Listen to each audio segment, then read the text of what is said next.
Bonjour à toutes et à tous. Aujourd'hui, je me trouve dans mon domicile parce que je comptais effectuer une vidéo en extérieur, mais il fait 37 degrés, donc il fait vraiment trop chaud et je préfère me filmer donc à l'intérieur de mon domicile. Pour ramener un petit peu des ondes positives, comme à chaque fois, j'ai besoin d'un paysage extérieur, donc je vais rajouter ici un petit voyage que j'ai effectué à Tiasalé dernièrement et où j'ai décidé d'aller me rendre à proximité d'hippopotames. Il faut savoir que les hippopotames sont des animaux extrêmement dangereux. Il y a à peu près une centaine d'accidents par an chaque année en Afrique, dans tous les pays d'Afrique. Ce sont les animaux les plus dangereux du monde, plus dangereux que les lions ou les guépards. Donc n'essayez pas de reproduire systématiquement ce que je fais dans mes vidéos parce que ça peut vous paraître un petit peu décousu ce que je fais, risqué, mais j'assume tout de même mes arrières, c'est-à-dire les hippopotames, il y a une distance minimale à laquelle il ne faut pas s'approcher. Parce que ce sont des animaux qui sont myopes, ils ont des très petits yeux. À partir du moment où ils détectent votre présence, ils sont capables de charger. Et ils se déplacent hyper rapidement dans l'eau. Donc à partir du moment où ils ont décidé de vous charger, vous êtes mort. Donc à prendre avec précaution. Je vous mets la vidéo ici.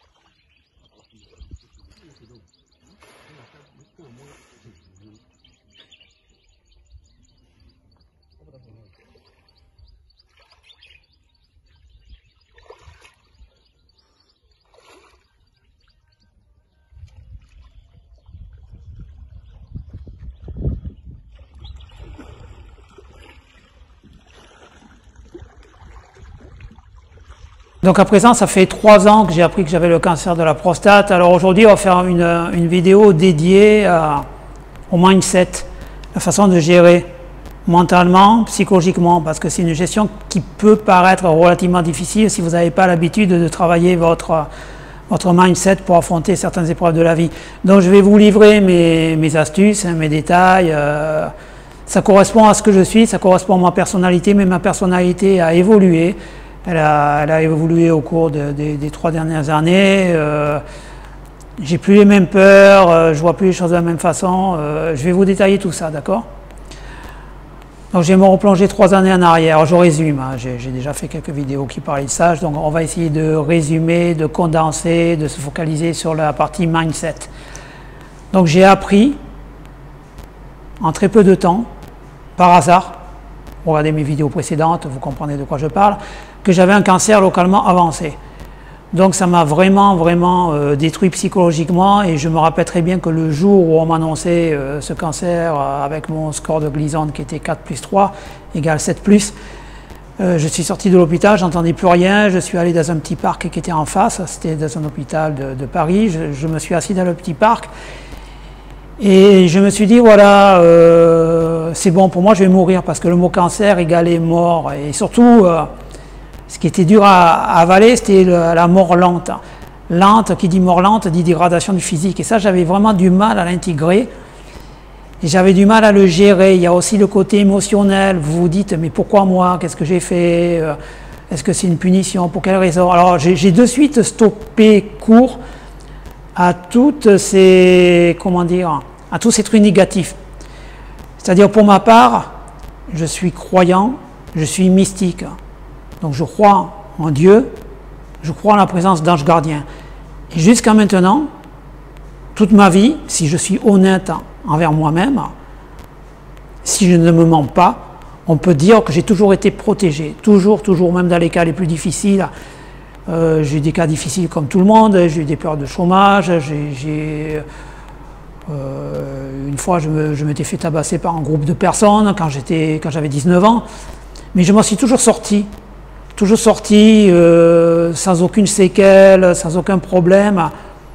Donc pour moi, je considérais que j'étais protégé. Donc je me suis dit, non, ça ne peut pas venir de là. C'est pas une punition, je pense pas. Si c'est une punition, je l'accepte. J'ai pris ça comme un test.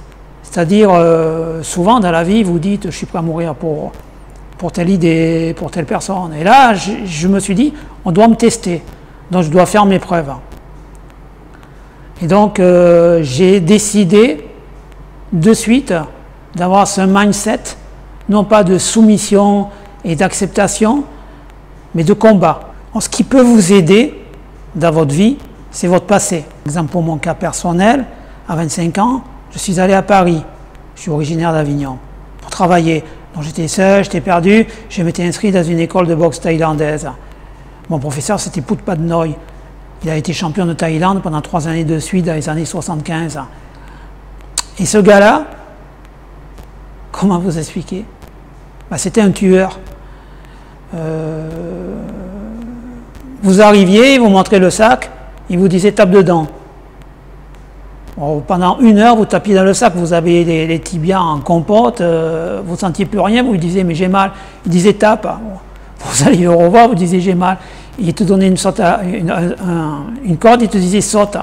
En fait, tu passais le temps à taper dans un sac, faire des sauts à la corde. Et tout ça pendant des mois. Et quand Putpadnoy jugeait que vos tibias étaient assez durs, et que votre cardio était assez bon, il mettait des paos, c'est-à-dire des protections. Il fallait rentrer dedans, quoi, à coups de pied, à coups de poing, aussi fort que vous pouviez. Et si vous ne rentriez pas assez fort, il vous tapait. Il vous mettait des coups avec les paos, quoi. Donc vous étiez obligé de vous protéger. Après, il y avait la dernière étape. La dernière étape, c'est quand il considérait que vous étiez bon dans les paos, il vous choisissait un adversaire et il fallait faire un combat. Mais en fait, le cancer, c'est exactement ça. Ça ne sert à rien de vous plaindre, ça ne sert à rien de râler. Par exemple, là, on ne vous oblige pas à vous inscrire chez ce gars, chez ce prof. Il est dur, c'est le meilleur. Personne ne vous oblige à vous inscrire. Mais une fois que vous êtes inscrit, vous suivez ces règles. Parce que si vous ne suivez pas ces règles, vous allez vous faire mal, vous allez vous faire, défoncer la tête. Et donc, avec le cancer, c'est pareil. Donc moi, j'ai visualisé le cancer comme un adversaire, comme quelqu'un qui était beaucoup plus fort que moi, comme un alien, parce que j'aime bien le film Alien, je suis assez fan. Et j'avais besoin de visualiser, de lui mettre un visage sur ce truc-là. Et donc, je pensais que c'était un alien, une espèce d'extraterrestre hyper fort, et que je devais m'entraîner pour me battre contre lui. Et donc déjà, au niveau mindset, vous commencez à, comment vous dire, quand vous tapez dans le sac, vous défoncez les tibias dessus. Et bien là, vous allez vous défoncer le cerveau sur le cancer. C'est pareil, il faut avoir un cal au niveau du cerveau, comme vous avez un cal au niveau des tibias. Et vous allez commencer à vous endurcir. Parce qu'au début, c'est très dur. Vous n'êtes pas préparé psychologiquement à vous battre contre une maladie qui est longue, des cellules qui prolifèrent sans arrêt, qui vous dévorent de l'intérieur. Comme tout le monde, au début, je me suis perdu sur des sites internet. Je vous en ai parlé, des régimes à outrance, des gens qui perdaient 20, 30 kilos, des gens qui faisaient l'inverse, qui prenaient 25 kilos avec l'hormonothérapie. Donc j'avais très peur des deux côtés, quoi. Donc j'ai décidé de me prendre en main. Premièrement, les stages de régime, j'ai regardé les gens qui y allaient. C'est pas moi, ça ne correspond pas à ce que je suis. C'est des gens qui sont... C'est des bobos, c'est des gens perdus. Ils n'ont pas le mindset combattant. C'est des gens qui sont totalement perdus dans les méandres de la peur, on va dire. Et puis qui se raccrochent à tout, à n'importe quoi. Donc moi, ça ne m'intéresse pas. Quand vous allez payer des stages hors de prix pour une bande d'escrocs qui va vous prendre entre 1 000 et 3 000 euros, qui va vous faire chanter des cantiques et n'importe quoi, c'est perte de temps, perte d'argent. Donc moi, de suite, ça, j'ai exclu. Je suis allé voir des professionnels, d'accord? Tout comme Putpadnoy, mon prof de boxe thaï, était un professionnel, il enseignait à boxe thaï, il avait fait ses preuves, il avait été champion du monde 3 fois de suite en Thaïlande, enfin 3 fois, il avait été champion de Thaïlande 3 fois de suite. Donc là, c'était pareil, j'allais voir des pros, et les pros, urologues, oncologues, voilà, pour moi c'était ça, commencer le traitement qui consistait à 40 séances de radiothérapie, et en 1 an, enfin on était parti sur 3 ans, d'hormonothérapie. Je l'ai réduit à 1 an et demi parce que j'en pouvais plus et puis le médecin m'a dit que ça devait suffire. Donc comment j'ai fait psychologiquement au niveau mindset pour supporter tout ça? Parce que c'est dur, parce que les gens vous laissent tomber. Je vous en ai déjà parlé, il y a des gens qui m'ont bloqué, il y a des gens qui ne voulaient plus me parler, il y a des gens qui ne m'ont jamais contacté d'ailleurs, dès qu'ils ont su que j'avais le cancer, hop, terminé. Hein. Des gens avec qui j'étais bien ami, disparus de la nature du jour au lendemain. Bon, ça, petit à petit, j'ai décidé aussi de m'en moquer. J'ai laissé tomber, je n'ai pas besoin d'eux à la limite. Hein. Qui se débrouillent, je me débrouille aussi. Comment j'ai fait au niveau mindset? J'ai décidé de prendre des modèles, c'est-à-dire des modèles des gens qui existent. Hein. Vous pouvez choisir des acteurs, vous pouvez choisir des gens de votre famille, vous pouvez choisir qui vous voulez. Moi, j'en ai choisi 3. Donc le premier, Zach Zeller, c'est quelqu'un qui très jeune a eu une tumeur cancéreuse et qui a survécu à ce cancer, qui s'est mis à la musculation. Le deuxième, c'est David Goggins, un Américain qui pesait 150 kg, qui a décidé de rentrer chez les Marines et qui a dû perdre la moitié de son poids en très peu de temps. La troisième, c'est l'actrice Emilia Clarke, parce qu'elle a eu le rôle de sa vie dans la série Games of Thrones, mais en même temps qu'elle a eu le rôle de sa vie, elle a fait 2 AVC hyper importants. Donc elle a survécu à ces AVC, elle a continué à tenir son rôle. Donc pour moi, c'était 3 personnes phares, 3 personnes qui avaient de la volonté, qui avaient du mindset et qui avaient survécu à des épreuves difficiles. Donc je m'appuyais sur eux. C'est-à-dire quand ça allait pas, j'imaginais qu'ils étaient avec moi dans la pièce, qu'ils me regardaient. Vous voyez? Donc j'avais des comptes à leur rendre. Je n'avais pas le droit de baisser les bras. Après, pour la radiothérapie, j'ai décidé d'y aller très tôt le matin, d'être le premier. Pourquoi le premier? Pour m'en débarrasser. Alors à l'époque, comme je subissais également l'hormonothérapie, que j'avais très peur de grossir, je faisais un jeûne qu'on appelle le fasting, c'est-à-dire je restais 16 heures sans manger. C'est-à-dire je mangeais le soir à 20 heures et je ne prenais pas de petit déjeuner le lendemain matin, je prenais juste un café. Vous avez droit à un café sans sucre, un thé sans sucre ou un bouillon de légumes sans les légumes et sans sel. Voilà ce que c'est le fasting, pour consommer le gras.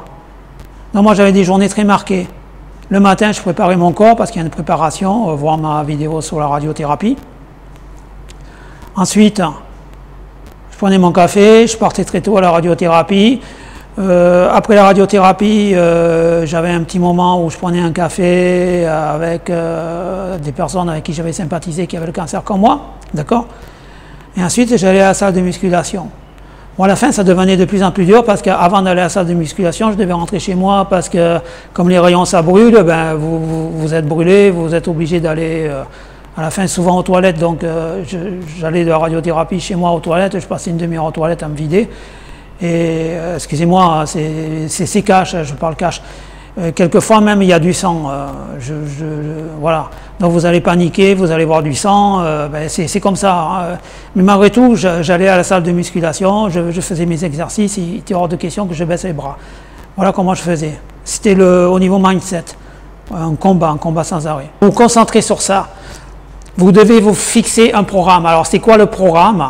Les gens me disaient, Philippe, tu as de la volonté. Ce n'est pas de la volonté. Ce n'est pas de la volonté, c'est ce qu'on appelle de la discipline. Levez tes lèvres, préparation du corps, prise unique d'un café ou d'un thé ou d'un bouillon de légumes sans légumes. Vous partez à la radiothérapie. Ensuite, si c'est vers les 10 dernières séances, vous êtes obligé de passer par les toilettes, je ne vais pas rentrer dans le détail. Après, quand vous avez terminé, vous restez 1 heure aux toilettes, le temps que tout aille mieux, vous allez à la salle, vous allez à la salle de sport, d'accord? Vous faites votre programme, vous définissez un programme. Moi, j'ai beaucoup d'antécédents sportifs, je vous l'ai dit, j'ai commencé le sport très jeune, j'ai commencé à courir à 19 ans, j'ai commencé à nager, j'avais 12 ans, j'ai commencé la musculation, j'avais 21 ans, j'ai commencé les arts martiaux, j'avais 16 ans, donc j'ai un gros passé sportif. Mon corps était préparé à tout ça. Donc c'est pour ça que je vous dis, ne copiez pas bêtement ce que je fais parce que vous allez vous faire mal. C'est pas parce que je fais de l'escalade, j'escalade un rocher amant, ça garantit que vous devez escalader un rocher comme ça garantit. Parce que si vous tombez, vous allez vous tuer. C'est pas parce que je vais taquiner les hippopotames que vous devez faire la même chose. Ce n'est pas parce que je soulève tant de kilos que vous devez soulever tant de kilos. Vous devez vous inspirer. Comme moi, je me suis inspiré de Zach Zeller, je me suis inspiré de David Goggins. Par exemple, David Goggins, il fait des ultra-trails, il court des distances de 200 km. Moi, je n'ai jamais dépassé des marathons. J'ai fait une quinzaine de marathons, voilà, quinzaine, vingtaine de marathons. J'ai jamais dépassé les 42 km. Pour moi, c'est la limite. Je ne vais pas m'attaquer aux 100 ni aux 200 km. Ça ne me correspond pas.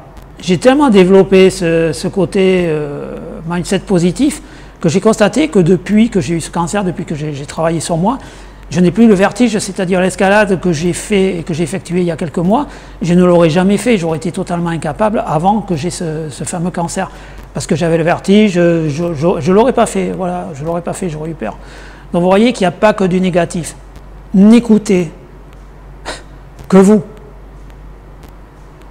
Ou écoutez des gens comme moi qui ont eu le cancer et qui s'en sont sortis, qui peuvent vous le prouver, document à l'appui. N'écoutez pas, alors moi, il y a encore une personne dernièrement qui m'a dit je vais t'envoyer des trucs sur un médecin qui était en contact avec Mitterrand, qui avait rallongé la vie de Mitterrand. Bullshit. Je veux dire, c'est n'importe quoi.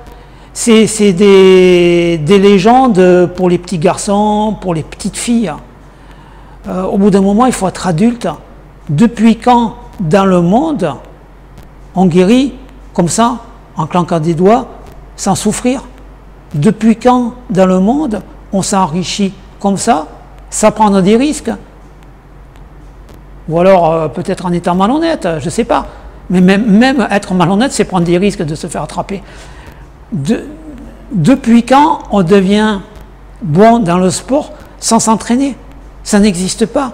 Or, tous les petits malins qui essaient de trafiquer, parce que c'est un peu à la mode, hein, c'est un peu à la mode en France, de se plaindre et d'essayer de ruser en disant, voilà, en accusant les autres, c'est la faute au président de la République, quel qu'il soit, hein, ou quelle qu'elle soit, c'est la faute à machin, c'est la faute au voisin, j'ai pas eu de chance dans la vie, j'ai pas eu ci, j'ai pas eu ça, n'importe quoi, je veux dire. Tout le monde s'en fout. Tout le monde s'en fout totalement. Déjà, il faut que vous compreniez ça. Le jour où vous apprenez que vous avez un cancer, même si les gens qui sont avec vous, ils n'en ont rien à faire. C'est pour vous. Vous êtes dedans, vous êtes dans le vaisseau spatial, il y a l'alien, tout le monde s'est barré. D'accord? Il y a peut-être encore le pilote. Le pilote, ça peut être quelqu'un de très proche de vous, votre femme, votre fils, etc. Mais les autres, ils se sont tous tirés. Et c'est vous qui êtes dans les coursives, avec le lance-flamme, et qui cavalez, enfin, qui fuyez plutôt, qui fuyez la grosse bestiole, l'alien, qui cavale après vous. C'est à vous à résoudre ce problème. Vous êtes tout seul, et comme il est dit dans le film, dans l'espace, personne ne vous entend crier. Et c'est tout à fait vrai d'ailleurs. Donc ne cherchez pas de remède miracle. 1. La science. 2. Le mindset. C'est une guerre. Et je peux vous dire que même en rémission, c'est dur, parce que si vous êtes normalement constitué, si vous êtes dans la courbe de Gauss de l'intelligence moyenne, ben, vous comprendrez bien que normalement, un tel individu vit stressé, dort mal, parce qu'il a peur que la maladie revienne, parce qu'à la moindre hausse de PSA, ben, vous balisez, vous êtes mort de peur.